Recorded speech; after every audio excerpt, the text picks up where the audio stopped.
Muy buenas tardes. La educación no avanza. Ajuste, blindaje y persecución. Estas son las características que tiene la educación en la ciudad de Buenos Aires, y de esto vamos a estar hablando en buena parte de nuestro programa, porque lo que sucede en la ciudad es incalificable. La acción de los medios concentrados, todo el blindaje, de eso por supuesto que tendremos una referencia muy especial. La mortificación en los hogares de los chicos que han tomado las escuelas porque sencillamente no pueden más. Una de las grandes mentiras dichas por Soledad Acuña y sostenida también por el gobierno de Larreta se refiere a que los chicos pasaron de 0 a 100, como que de ayer a hoy plantearon todas estas exigencias y no había tiempo de dar satisfacción. Mire, vamos a empezar mostrándole las viandas. Y usted sabe que en este programa hemos hablado de las viandas hace muchísimo tiempo. Mire lo que significa el desayuno para los chicos. Esto es lo que les dan.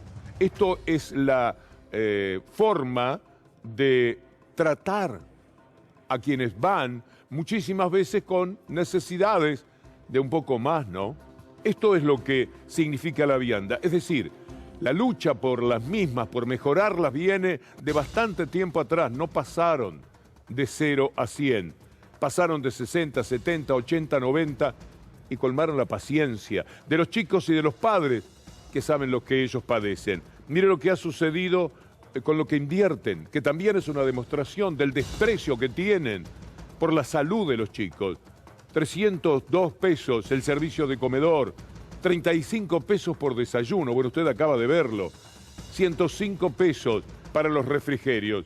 Esto es lo que dan en los colegios. Da mucha pena. Y después los preparan para ser serviles del poder que ellos representan, para que vayan a trabajar a las grandes empresas, a barrer, a limpiar.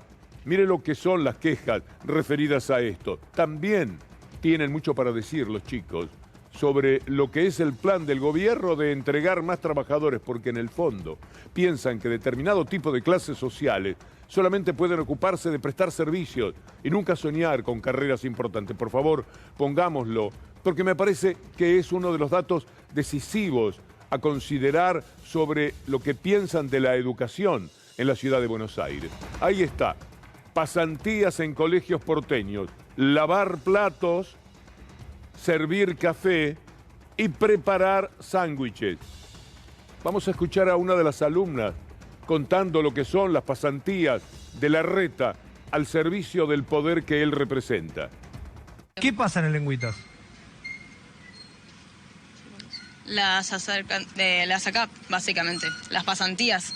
Yo, por ejemplo, por experiencia, las tuve.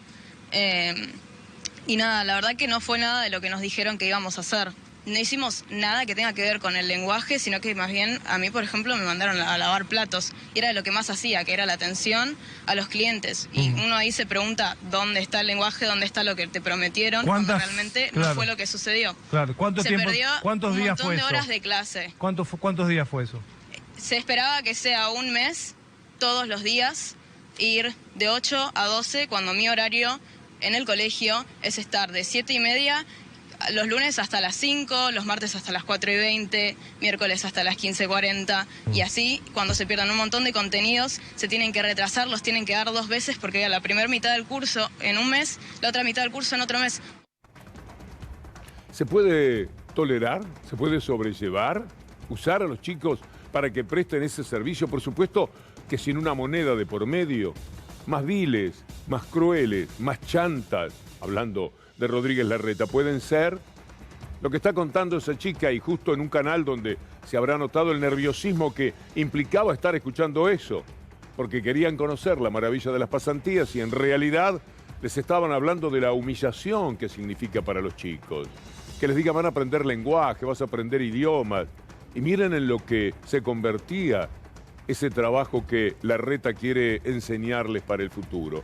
Son una vergüenza, son muy inhumanos, es muy triste. Piense usted en su chico, a lo mejor no tiene ese problema. Póngase en el lugar del padre que cuando vuelve la niña le pregunta, bueno, ¿qué hiciste hoy? ¿Cómo fue lo de la pasantía? Y hace esta descripción. Hábleme por un instante de la indignación que a usted le provoca solamente pensar en el tema. Y luego ubíquese en el lugar de los padres que escuchan estas historias. miles de padres, a los cuales vienen sus hijos a narrarles cómo fue la jornada de hoy, de humillación, de rodillas ante ese poder. Y ni siquiera si hubiera dinero de por medio. Tienen derecho ellos a estar digitando a qué empresas y por qué van a parar estos jóvenes en su etapa de estudio. Bueno, ¿cuánto hace que hablamos de los techos caídos? Para que venga Soledad Acuña a decir que los chicos pasaron de 0 a 100, que están enloquecidos de repente y que hay una manija política detrás de ellos. Veamos las imágenes de los techos que se caen, descascarados como están en sus paredes, con las ventanas rotas, con el frío del invierno, con el calor del verano. Hablemos de esto, pero no es de ayer. Esto se lo mostramos a ustedes hace ya algunas semanas. Parece mentira que puedan comportarse de esta manera. Mire lo que dice Daniel Frescolone, que es alguien que se ocupa muchísimo de estos temas en Caras y Caretas. Dice Damián Frescolone: la Dirección General de Infraestructura Escolar ejecutó apenas el 31% del presupuesto, porque el resto del presupuesto, el resto del dinero, tienen que moverlo para otros sectores. Por ejemplo, para darle a los periodistas para que se callen la boca. De los 3.068 millones disponibles, solo utilizaron 955. Y el ahorro lo ponen en el desayuno, por ejemplo, que le sirven a los chicos. El programa de mitigación de riesgo y ley de escuelas seguras ejecutó apenas el 10% de su presupuesto, solo 57 millones de los 567 millones que tenían presupuestados. Parece mentira. Hay algo sobre la seguridad que tampoco se ha dado. Retrocedo un instante, le digo a mis compañeros, porque no me quiero saltear lo que hace. Necesitamos una escuela segura. El Normal 1 estaba pidiéndolo. Se robaron de ahí todo, pero no una vez, varias veces. Se llevaron en el total de los robos 122 notebooks, 80 tablets, se llevaron computadoras, proyectores. No había la mínima seguridad para ellos. Miren lo que son las ratas en las escuelas. Y viene a decirnos Soledad Acuña que pasaron de 0 a 100, que están enloquecidos los pibes, que les dan manija a los chicos. Si vienen todo el año protestando por lo mismo. Lo que sucede es que en el blindaje, si usted me permite, en este programa y en cuantos más, se habrá mostrado lo que estaba pasando en la ciudad. Y entonces ellos se creen que efectivamente los toma de sorpresa, porque ellos no deben estar mirando ciertos canales. Van con los suyos, con los más cómplices. Y entonces, de repente, dicen, ¿pero qué les pasa a los chicos? Porque ni se enteraron de todas las protestas, porque cuando se protesta por algo, ellos responden sin ponerle nombre muchas veces a lo que le mandan a decir a la gente. Ponen supervisor, a supervisor, pero no el nombre. Así se comportan, de esa manera y con tal desprecio. Mire usted, la seguridad, los techos, la vianda, el presupuesto no ejecutado. ¿Es de ahora? Si nosotros lo venimos diciendo de este año desde marzo en adelante. Y en años anteriores también, porque la gente lleva mucho tiempo de gobierno y tienen un gran desprecio social. Y encima, ya lo vamos a ver, persiguen a los padres, como en las peores épocas, las más oscuras que haya tenido que afrontar la Argentina. Ratas en las escuelas. Tengo una imagen de una rata que apareció ayer en el comedor de la escuela, sí, ayer. La verdad que estamos hace un mes con el tema de las ratas. No es solamente una rata, o sea, se encontró esta y hay varias caquitas que ya también se encontraron en el lugar y lo de ayer fue como ya lo que podemos aguantar. Pero como también decía Dolores, no sabemos ya qué más hacer, porque se escribió, se llamó, se hizo todo lo que se tenía que hacer y teóricamente un responsable iba a venir temprano al colegio. O sea, los chicos ya entraron y no vemos ninguna cuadrilla, no vemos ningún responsable, no vemos a nadie. Entonces, ¿qué tenemos que hacer? No se puede así. Me parece que cuando los vamos a escuchar ahora, ellos hablan de la educación y de defenderla, nos están tomando el pelo. Pero nosotros nos ocupamos cuando es noticia, cuando hay algo para señalar al respecto, cuando tomamos conocimiento de algún hecho. Pero ellos lo padecen todos los días. La rata, el techo que se les cae, la vivienda que no alcanza, la falta de infraestructura, que les roban las notas. Les pasa de todo, pero durante todo el año. La mayor mentira, la mendacidad más absoluta que dicen el jefe de gobierno y su ministra de Cultura tiene que ver con que los pibes son unos acelerados, que se volvieron locos de repente. Hace mucho tiempo que vienen protestando por lo mismo y sufriendo por todo esto. Aunque de todas las ignominias, mire, tiene la rata, tiene el techo que se les cae, etcétera, etcétera. A mí la que más me duele, la que más me indigna, es pensar que venga un hijo y nos cuente cuál fue la pasantía que Rodríguez Larreta le dio, para que se vayan haciendo hombres y señoritas, para que aprendan del trabajo. Es una cosa demencial el comportamiento. Y encima hay que escucharlos decir cosas como esta. Los chicos tienen que estar en el aula, no podemos perder ni un solo día. Cada día cuenta. Recuperamos este día de clase porque nosotros estamos acá para hacer, mucho más que para discursear, que para hablar. Recibimos unos manuales que están circulando, que tienen discursos para que los chicos repitan y todas las instrucciones sobre cómo tomar una escuela, que están siendo fogoneados, repartidos por el kirchnerismo a través de su sindicato UTE. Se permiten todo. La educación no avanza. Ahí teníamos la mentira de los manuales. Si una persona va a decir eso, cuando lo van a reportear, tiene que tener el manual al lado. Es una cosa elemental. Hablan de manuales para darle un origen, un tinte político, para desvirtuar la lucha de los chicos. Por supuesto, y enhorabuena, que los chicos tienen puntos de vista de política y que normalmente son de los chicos que quieren cambiar un poco el mundo. Por suerte, no todos salen para el lado de la derecha por esa cuestión de pertenencia que se va decretando. Por suerte. Bueno, lo importante es lo que resuelven como estudiantes en su ámbito, porque todos deben tener alguna idea relativamente afín, pero hay muchos matices en las izquierdas a los que ellos le atribuyen la fuente de esta reacción de los chicos que no pueden más, que no aguantan más. Después viene la persecución. Ahora, usted que recibió a su chico y le cuenta qué fue lo que hizo en la pasantía, cómo fue su día, piense que además a ese chico y a usted le pueden golpear la puerta y pasarle una factura porque su chico ha tomado una escuela. Mire lo que pasó anoche.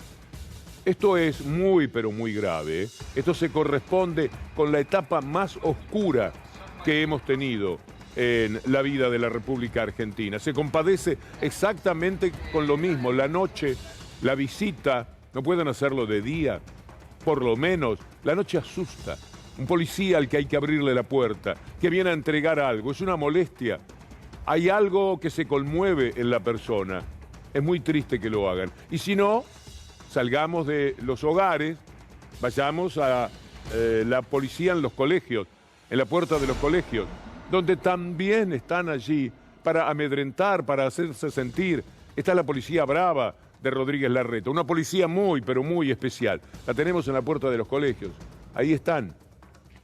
Esta policía, especialista en poner vallas donde Rodríguez Larreta quiere un gesto político que a él le sirva. Y entonces para eso sí están la policía. No para defender a la gente, sino para amedrentar a los chicos y amedrentar a los padres.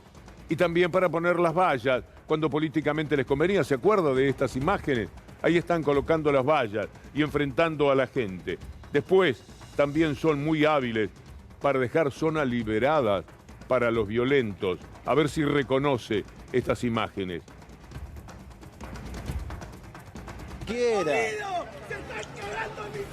Lo siguen agrediendo.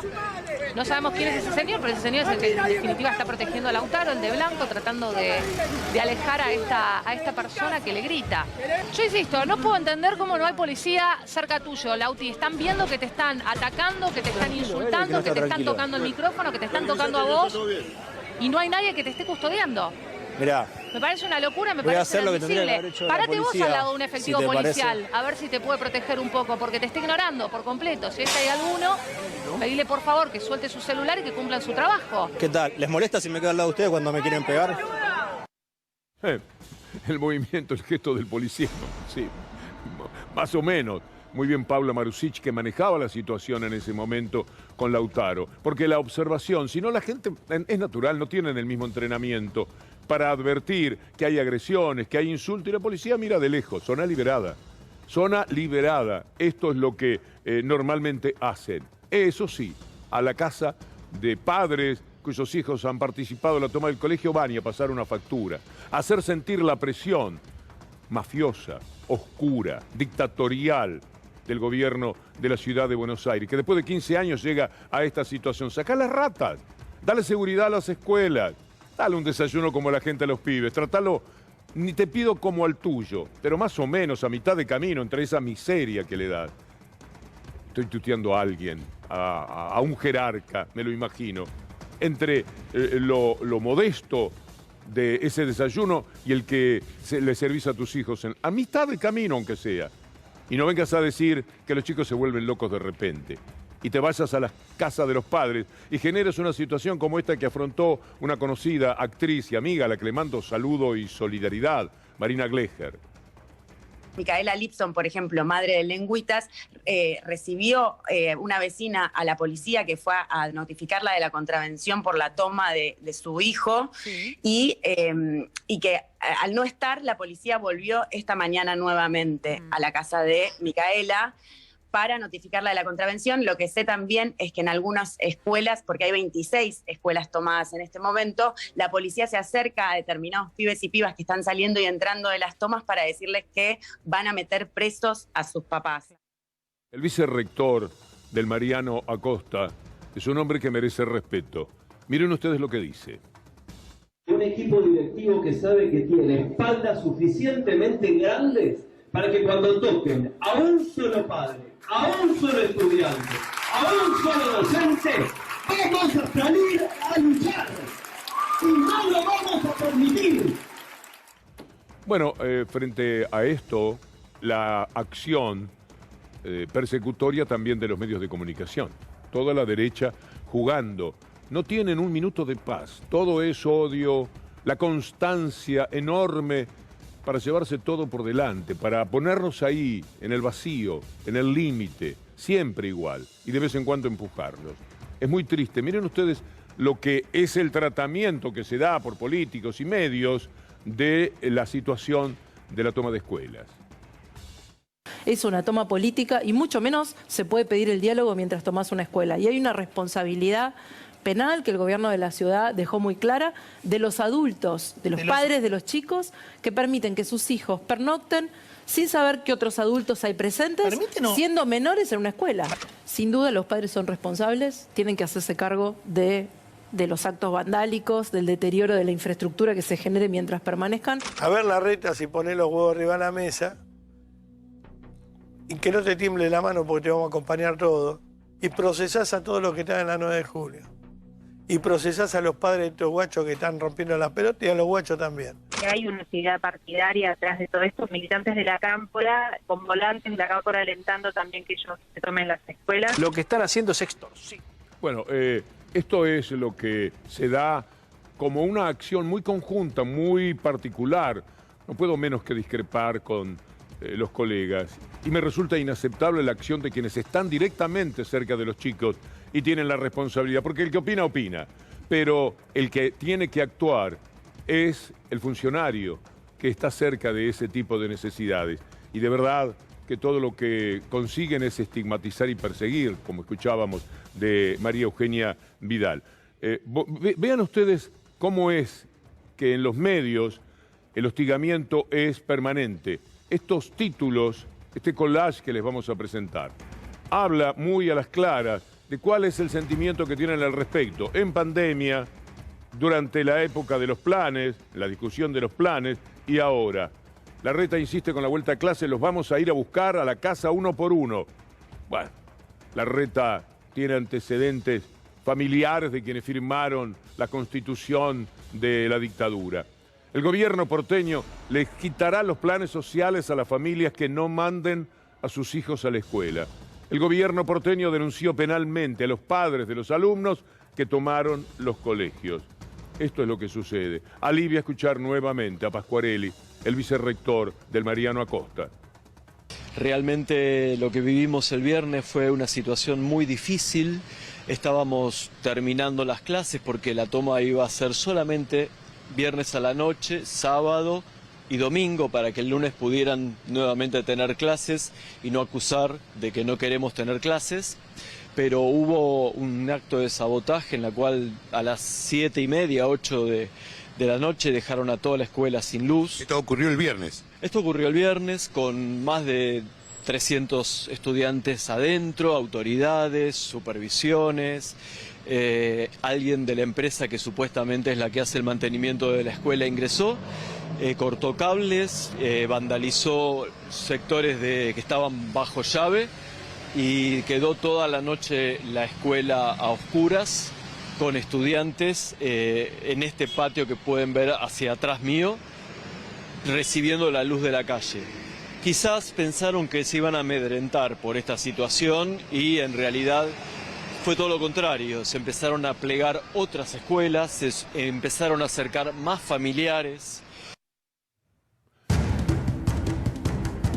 Hablamos del ajuste, de la persecución y ahora el blindaje. Este tuit de Paula Penaca es muy interesante para ponernos en situación de lo que sucede en esto que hemos llamado la educación no avanza, ajuste, persecución y blindaje. 1. La policía de la ciudad en casa de estudiantes. 2. La Nación Más, Macri, hay que decir, publicando las redes de referencia de la costa. Siempre ese accionar bien mafioso. La respuesta de Larreta y Acuña ante el recorte en educación, persecución, hostigamiento, estigmatización política y amedrentamiento, otra vez de la mano del poder mediático. ¿Qué hace el poder mediático? Bueno, veamos estas tapas, estos títulos, esta manera de comportarse de La Nación y de Clarín. Ahí están los títulos. La ciudad reclamará tanto, las tomas de escuela le cuestan a la ciudad 6 millones de pesos diarios. Esta es la manera de ir contra los chicos y poder atacar a los padres. Bueno, escuchemos a Soledad Acuña. Estaría buenísimo que se los escuche. Estaría buenísimo que se los escuche. Que la ministra Acuña no se pasee por todos los programas y que vaya a la escuela, que hable con los chicos y quizás esos chicos, que les puedo asegurar que tienen su camita calentita, como dijiste antes, su cena caliente. O sea, no tienen problemas por el lugar y la comuna en la que se encuentran. No es lo más cómodo estar tomando un colegio, pero es la única manera que encontraron para que hoy por hoy yo esté sentada acá. Bueno, en realidad era una madre, mejor, haciendo referencia a todas las mentiras que tienen que sobrellevar y enfrentar. Esto que van a escuchar es parte de algo para sonreír que siempre nos gusta intercalar en el programa. Hay fuentes confiables, una vez más, que dicen la verdad de la milanesa. Bueno, viendo este disparate, ¿no es cierto? Yo conozco bien estas escuelas, conozco bien el Mariano Acosta, y efectivamente lo que hay ahí es un tema político fogoneado fundamentalmente por el kirchnerismo. Bueno, esto se parece mucho a las fuentes confiables de que el Papa no le había escrito, no le había llamado a Cristina Fernández.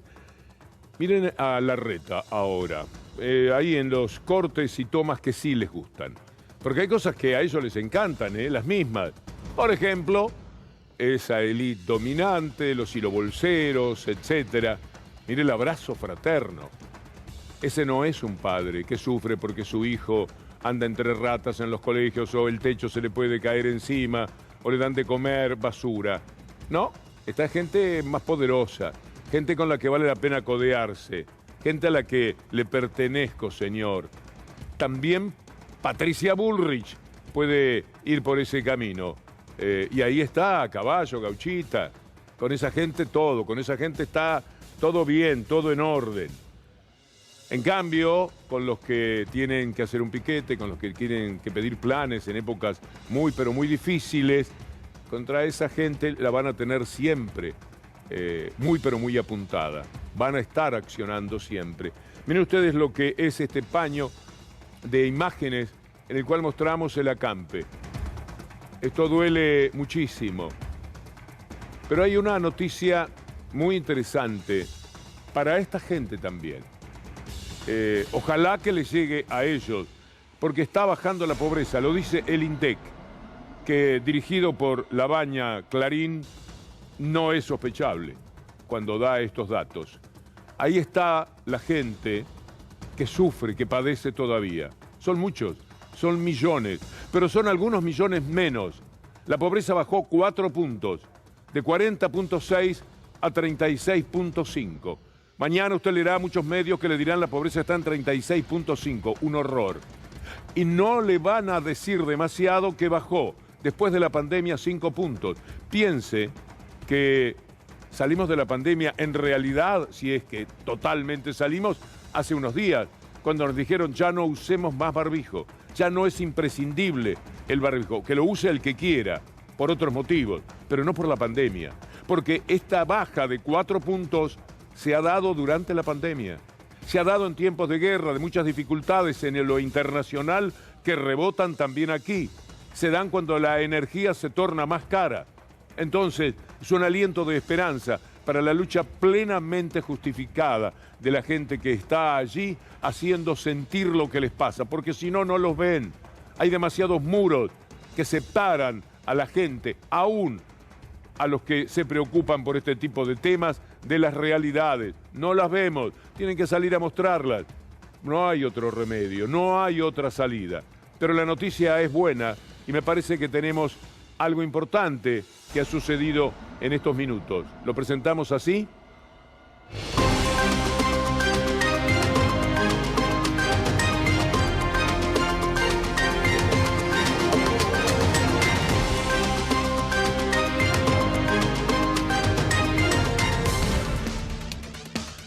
Cristina Kirchner acaba de tuitear. El INDEC publica hoy datos sobre el descenso de la pobreza del 37,3 al 36,5 en el primer semestre del 2022. Sin embargo, en el mismo periodo, la indigencia aumentó del 8,2 al 8,8. Esto evidencia el impacto del fuerte aumento de los precios de los alimentos. Segundo tuit. Está más claro que estamos ante un fenómeno de inflación por oferta y no por demanda. Las empresas alimentarias han aumentado muy fuerte sus márgenes de rentabilidad. Teléfono para Molinos Río de la Plata, para Arcor, para todo lo que corresponda. Tercer tuit de Cristina Kirchner.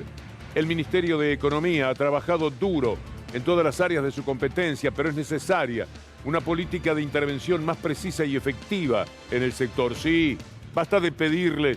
Alguna vez tendrá que ordenar el poder político, ¿no?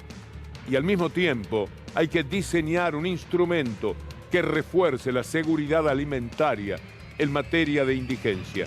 La buena es que baja la pobreza, la mala es que aumenta la indigencia. La realidad es que eso tiene que ver con la animalada de empresas que han ganado según el CEPA de Julia Estrada, han ganado entre 2016 y 2021, han ganado 50.000 millones, han vendido por 50.000 millones, han ganado el 10% en dólares. Una verdadera salvajada, que es la que determina lo que tuitea Cristina Fernández de Kirchner, el aumento de la indigencia.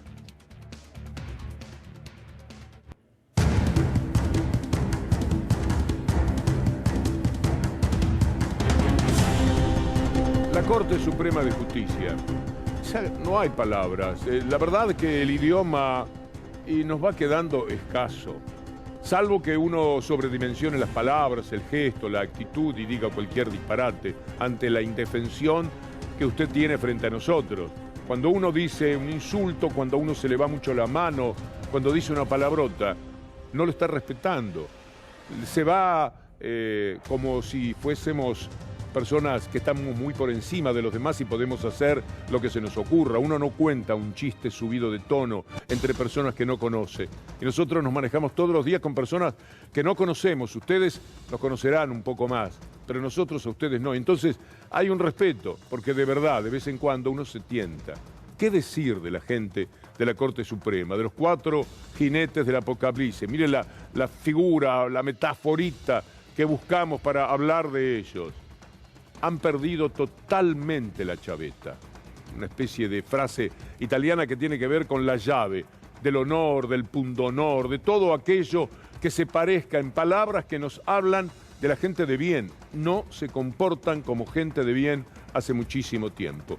¿Por qué digo todo esto? Bueno, vamos a poner primero a una persona que les dice que son unos corruptos. Y es verdad, lo dice Parrilli. Con esta Corte no hay gobierno que aguante, ni ustedes ni nosotros, con estos 4 mafiosos que hay hoy en la Corte, porque son mafiosos, se denuncian entre ellos permanentemente, se hacen operaciones.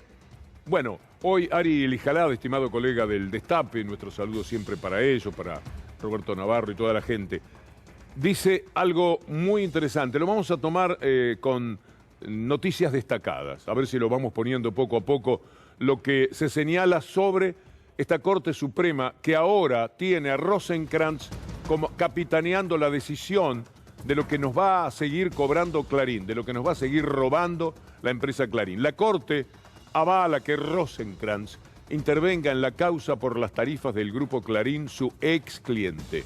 Tal como reveló el Destape, Rosenkrantz ya firmó 25 fallos que involucran a ex clientes suyos. Ahora serán 26. Y el nuevo no es otro que el Grupo Clarín. El objetivo es evidente, garantizar las ganancias extraordinarias de Telecom y Cablevisión Holding, firmas con las que controlan Cablevisión, Fibertel y Personal. El eje de sus negocios en los últimos 3 años ya repartieron $400 millones. Manieto y el resto de los ladrones, agrego yo. Otro más de los datos que hay que tener en cuenta. El expediente no se movió hasta ayer, como tantas veces denunció Gustavo López desde ENACOM. Los cortesanos rechazaron un planteo que hizo el gobierno el 4 de noviembre del 2021, hace casi un año. ¿Qué pedía el gobierno? Que Rosenkrantz se excuse de intervenir en este caso, porque es una vergüenza, porque fue abogado de Clarín. Según el propio Rosenkrantz informó, se vanagloriaba de eso antes de soñar que Pepín Rodríguez Simón y Manieto lo pusieran en la Corte. Ahora la Corte rechazó ese planteo para beneficiar al Grupo Clarín. ¿Y qué más tenemos que decir de esta Corte de bochorno? Bueno, vamos a poner en pantalla a los hombres, al que maneja todo y al que a nombre de él va a manejar en la Corte Suprema de Justicia. Porque esto es un escándalo, algo de proporciones inimaginables. Y ya verán por qué, porque todavía no hemos avanzado hacia lo mejor. Pongamos la fotografía de los personajes, por favor, para hablar de Rosenkrantz y Manieto. Carlos Rosenkrantz ahora podrá favorecer al Grupo Clarín. Su ex, en realidad será su ex cliente, en la causa donde se dirime si pueden cobrar lo que quieran en las tarifas de Internet, cable y telefonía. Lo avalaron Rosati, Maqueda y Lorenzetti. Es ilegal. Rosenkrantz fue abogado del holding que comanda Héctor Manieto, por lo que no puede involucrarse. Pero la Corte Suprema eligió una vez más que el diario Clarín, con el diario Clarín sobre sus escritorios y la Constitución en un cajón. Esto es muy pero muy grave. Cristina Fernández de Kirchner lo decía, y no estamos llegando a lo más importante de este tramo del programa. Estos graves hechos reseñados pueden parecer ajenos a los problemas cotidianos de los argentinos. Sin embargo, a poco que se mire, se advierte que no es así. Se trata de la misma Corte, de los 4, y el mismo Poder Judicial, que le hicieron ganar multimillonarias sumas en dólares a grandes empresas de telecomunicaciones, al permitirle aumentar escandalosamente los precios de la telefonía celular y de Internet, suspendiendo la vigencia del decreto 690 que declaraba servicio público a tales actividades. Por eso hay que hacer un periodismo que ambiente, que cualquier loco, al que después llaman loquito suelto, vaya e intente matarla. O tener los jueces que la pueden mandar presa. Es muy difícil la situación de la Argentina. No hay Estado de Derecho. Se perdió totalmente de vista el Estado de Derecho. Hoy la condenaron por otra cosa, porque, dicen, llevó muebles en aviones del gobierno al Calafate, en la presidencia, y Llorens, otro de los serviles junto a Bruglia y Bertuzzi, dice que tiene que ir a juicio oral. Es decir, cuando termine esta desgracia del juicio de vialidad, desgracia para la nación, vendrá otra causa. Hoy lo resolvieron. No tienen límites, de verdad que los desconocen. Alberto Fernández, el 1 de marzo, hablaba de estos temas referidos a la impudicia de la Corte Suprema, de los integrantes de la misma, y la relación con los grupos dominantes. No sé si en aquel momento decía la palabra Clarín, pero si no la dice, se lo digo, es a lo que se está refiriendo cuando hablaba aquel 1 de marzo. En el mes de enero, los servicios de telecomunicaciones registraron el mayor aumento de precios. Eso fue posible porque algunos jueces dictaron medidas cautelares en favor de empresas prestatarias del servicio e impidieron la aplicación del decreto que declaraba servicio público a la telefonía celular, Internet y a la televisión por cable o satelital. A casi 2 años de dictadas esas medidas cautelares, no se expiden sobre el diferendo ni los tribunales que las dictaron ni la Corte Suprema que añeja la cuestión en algún armario. Esto que acabo de describir, no es otra cosa que un acto de complicidad judicial con el poder económico real. Bueno, el poder económico real venía a ser, en este caso, Clarín. Quizás en ese marco, estaba bien manejarlo de esta manera, más institucional. Vio la cara de los integrantes de la Corte Suprema. Es decir, el presidente de la República sabe que roban al gobierno, pero ¿qué importa el gobierno en sí mismo? Al país, a usted. Lo están robando con la complicidad de estos 4 delincuentes corruptos, como dice Parrilli, y nadie le puede discutir ese término. Es espantoso. Todo lo que usted ha pagado de tarifas que después accionan sobre la inflación en 2021 y 2022 tiene que ver con esta gente. Primero cajonearon la medida.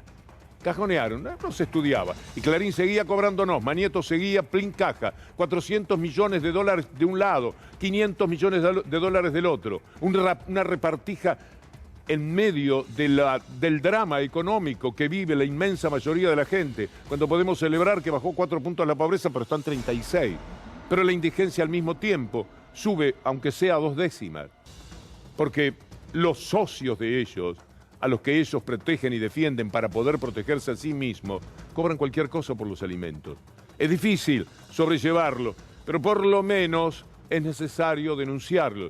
Ahora, si el presidente lo sabe, si la vicepresidenta lo denuncia, y si no debe haber una sola persona en el gobierno que no sepa esto, ¿por qué esto perdura? Y mire de qué manera. Ahora estamos llegando al meollo de la cuestión. Martín Soria fue hoy al Caracú y publicó este tuit, el ministro de Justicia. La Corte Suprema habilitó que el ex empleado de Clarín, Rosenkrantz, decida si los argentinos tenemos derecho a un servicio de Internet de calidad y a precio justo, como estableció Alberto Fernández.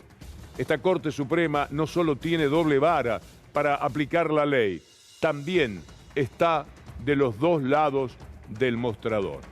Y al lado pone esa fotografía, en el caso de Clarín, me excusaré. Para que usted vea el perfil moral y ético de esta persona. Para que usted en pocas palabras pueda evaluar. Hoy la Corte Suprema de Justicia avaló que él pueda votar para favorecer a Clarín. Así sencillamente. El que había dicho que no, y vamos a mostrárselo, el que estuvo afuera de 85 causas hasta octubre del año pasado diciendo no, yo ahí trabajé. Trabajó con todas las corporaciones. Es un hombre pleno del sistema. Él y su estudio estuvieron siempre. Le juntaron la cabeza a todas las empresas. 85 veces se quedó sin participar porque es un delicado. Porque no importaba a los grandes sectores del poder. En octubre del año pasado dijo, bueno, está lo de Clarín ahora. Porque apareció lo de Clarín por las cautelares. Y dijo, bueno, ahora sí voy a tener que votar porque el patrón del mal, parece el título de una serie, el verdadero patrón del mal de la Argentina no me va a perdonar si no voto. ¿Para qué me pagó tanto y tanto? ¿Para qué estuve defendiéndolo en la ley de medios? Por lo tanto, ahí tengo que votar. Voy a pedir permiso. Los demás integrantes de la Corte, tan canallitas como Rosenkrantz, sabiendo cuál es la jugada, votan que Rosenkrantz pueda votar. Ahora lo mejor del día. Escúchelo a Rosenkrantz prometer en el Senado de la Nación, después de Pepín y Manieto designándolos y Macri firmándolo, escúchelo decir que si hubiese un caso referido a Clarín, él no votaría, a diferencia de lo que ahora pide permiso para votar. Y se lo dan. Escúchelo. Caso Clarín, me excusaré porque creo que hay razones de decoro que... En el caso Clarín, me excusaré porque creo que hay razones de decoro que así lo indican, aun cuando no dudo en modo alguno de la imparcialidad con la que puedo analizar los casos que se traigan por ante los estrados del tribunal. Pero me excusaré, porque es el gesto que corresponde. Estaba prometiendo eso a los senadores que después lo votaban por todo lo que sucedía en 2016, cuando el poder real, como debe hacerse cuando se toma el poder político, lo hacía valer. A diferencia de lo que nos ha pasado en todos estos años, en los que no sacamos ni un empate. Jugamos en todas las canchas, todos los temas, y siempre 3-0, 4-0, 5-0. Es muy doloroso, pero esto es lo que sucede. Esa es la Corte Suprema, que por supuesto Clarín, Nación, están defendiendo. No la amplíen, por favor.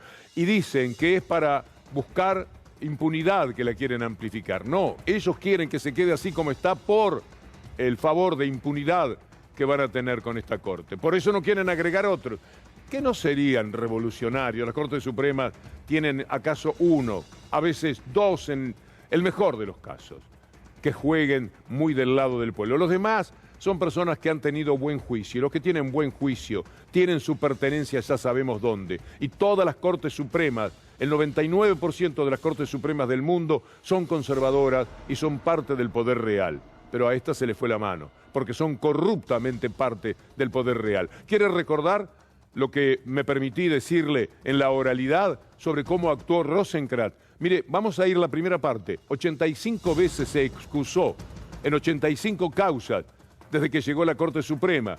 Debió apartarse en casos así porque había sido abogado de alguna de las partes. Vaya si ha sido abogado de Clarín. Pero ¿qué pasó después? Eso fue en octubre del 2020. ¿Qué ocurre en el 2021? Vayamos a la otra parte de la información. El juez Rosenkrantz dejará de apartarse en las causas ligadas a clientes del estudio jurídico que integró, porque ahora se venía la causa referida a Clarín. Pongámoslo otra vez a Rosenkrantz, hablando del punto honor de un juez. ¿Está ahí en el Senado? Sí.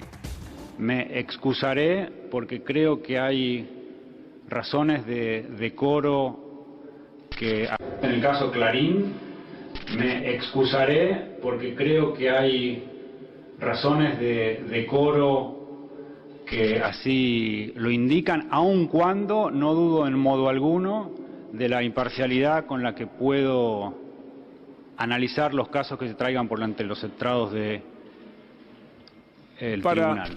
Para terminar, para que usted vea que las hacen todas, si uno revisa cualquier semana, desde los diarios, desde los medios, desde los canales, desde los conductores, desde los políticos, desde donde sea, ellos hacen sentir el poder.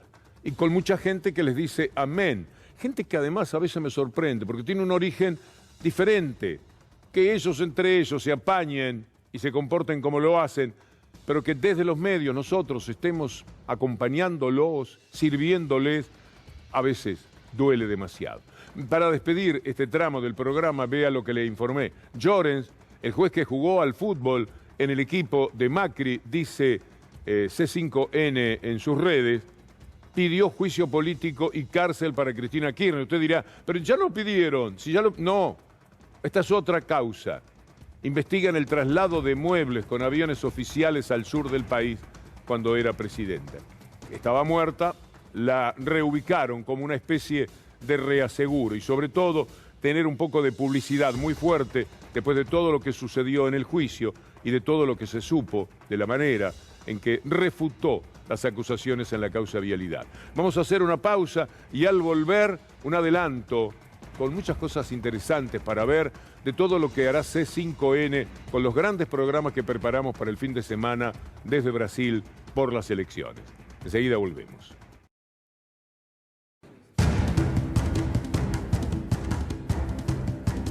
Brasil entre dos modelos. Parte final de nuestro programa. Recuerde que tenemos algo excepcional para el fin de semana. Están Gustavo Silvestre y Daniela Ballester con un programa y todo un gran equipo para vivir por C5N las elecciones en Brasil. Nos ocupamos desde ahora, naturalmente. Siempre nos importa Brasil. Usted piense que el dato de quién gana las elecciones en Brasil es fundamental para la Argentina. No es lo mismo la relación con Bolsonaro y lo que es ese Bolsonaro que con Lula, que además tiene una gran gratitud por Alberto Fernández, que se la jugó en un momento muy particular. Todo el mundo le decía, no vayas a verlo a Lula, está preso, vas a quedar pegado con eso. Y Alberto Fernández fue, y Lula no se olvidó nunca, lo tiene muy en cuenta. Esas relaciones van a jugar también a favor. Políticamente, económicamente, Brasil y la Argentina se necesitan mucho, pero uno presume que dado el volumen de Brasil, es más la Argentina la que necesita de Brasil. Por lo tanto, estas elecciones son muy importantes. Gana un amigo del presidente de la República en la Argentina o un enemigo. Un amigo de la Argentina y de la patria grande o un enemigo. Gana un hombre de bien, un hombre sensible, un hombre extraordinario, un hombre que, por ejemplo, está contra las armas, o gana el que está a favor de las armas y de la violencia. Mire a Bolsonaro y mire a Lula hablando sobre las armas. Un presidente que cada vez mais fala na legítima defesa, que não quer desarmar o seu povo, muito pelo contrário. Espere acabar as eleições, todos jogarão dentro das 4 linhas da Constituição. Vamos trazer essa minoria que pensa que pode tudo para dentro das 4 linhas da nossa Constituição. Esse negócio da liberação de arma, tal como foi feito, que eu sei que muita gente gosta, quem é que está dando arma para o crime organizado? Antigamente, o crime organizado tinha que roubar um arsenal do Exército no Rio de Janeiro, ou tinha que roubar um arsenal da Polícia Militar em São Paulo. Hoje ele está comprando, ele compra rifle, ele compra metralhadora, ele compra pistola, compra 2.000 balas. Para que isso, gente? Não é necessário. Quando você quiser combater a violência no centro urbano, que ela é muito forte, você precisa ter a presença do Estado com educação, com saúde, com lazer, com cultura. O Estado tem que estar presente. No es la política que va a resolver, es el Estado. Veamos esto sobre el hambre y escuchémoslo a Lula. Primero, los números que son ilustrativos de lo que ha pasado con el Brasil, al que estafaron con el juicio de Lava Jato, mandándolo a la cárcel a Lula, en vez de ponerlo como presidente de su pueblo. 33 millones padecen hambre, hambre, 15% no puede comprar comida directamente. 125 millones, estamos hablando de 3 veces la población de la Argentina, viven con inseguridad alimentaria. Y Lula dice: 33 milhões de brasileiros e brasileiras não têm sequer um prato de arroz com feijão ou um copo de leite, um pedaço de pão para dar aos filhos. 10 milhões estão desempregados. 39 milhões vivem na informalidade. Todas essas pessoas têm uma coisa em comum. Além de serem vítimas do sofrimento imposto pelo atual governo, elas nunca perderam a esperança. Não há força maior no mundo que a esperança de um povo que sabe que vai voltar a ser feliz.